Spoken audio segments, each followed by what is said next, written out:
you do not know my face. My name was Eleanor Hooper Butler, though the living called me Nelly. I was 22 when I left this world, my child already gone before me, my husband adrift in his sorrow. They laid me to rest on a hill above the harbor, where the gulls cry and the sea keeps its own prayers. But the sea remembers what the earth forgets. 2 winters passed. The waves whispered my name. One still night I heard them, not a summons to death, but to return.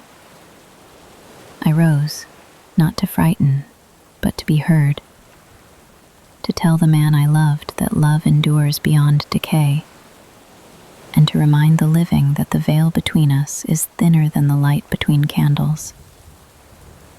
They saw my glow beside the hearth, and turned toward a voice they thought the wind, until it spoke their names.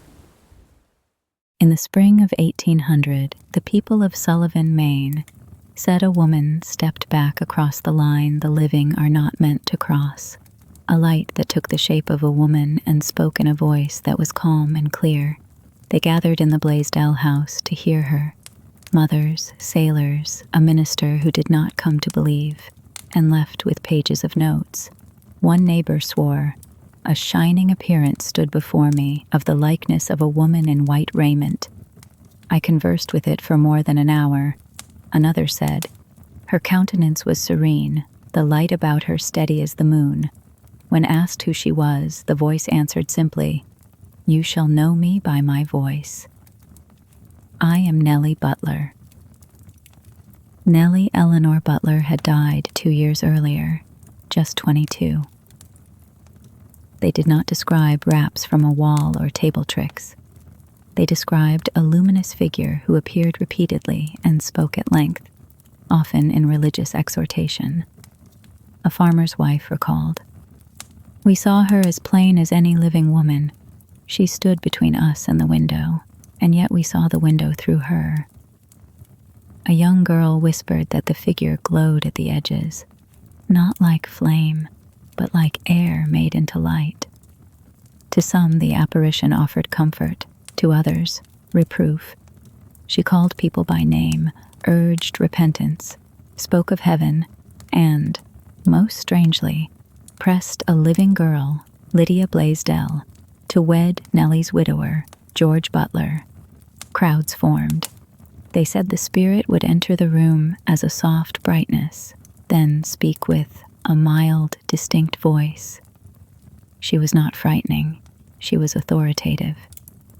On June 29th, 1800, Lydia and George married. Witnesses later swore the apparition appeared one last time, smiling. A minister wrote, "The form grew brighter and said, 'God bless you both.' Then it faded, as if melting into the air. After that, the light, so they said, never returned." Skeptical and curious, Reverend Abraham Cummings came to Sullivan. He interviewed townspeople, recorded dates, names, descriptions, and, by his own claim, saw and conversed with the apparition. Before the year ended, he published a small book, Immortality Proved by the Testimony of Sense, 1800.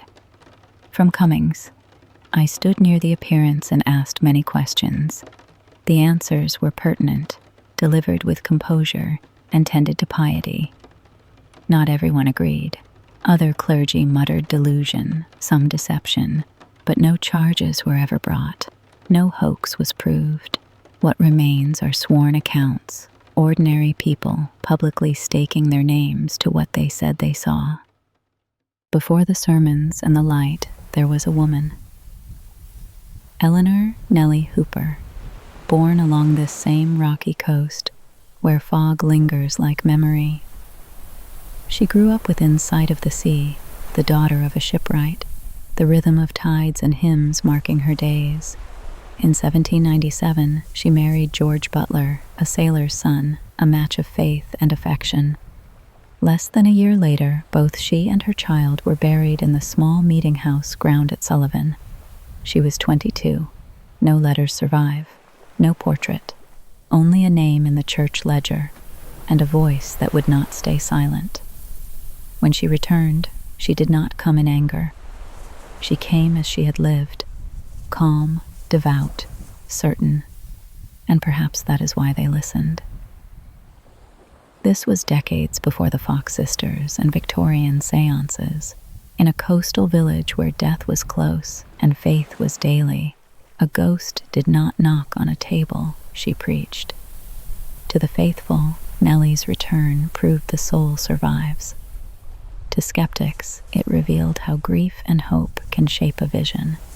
Either way, the town of Sullivan carried the first American ghost from rumor into record. Maybe Nelly wasn't haunting the living. Maybe she was haunting silence. The silence that swallows women's voices, even when they're kind, urgent, necessary. On storm nights, the Maine coast still listens, for a step that doesn't press the floorboard, for a light that isn't a candle, for a voice that once said, "You shall know me by my voice," and for a moment you might.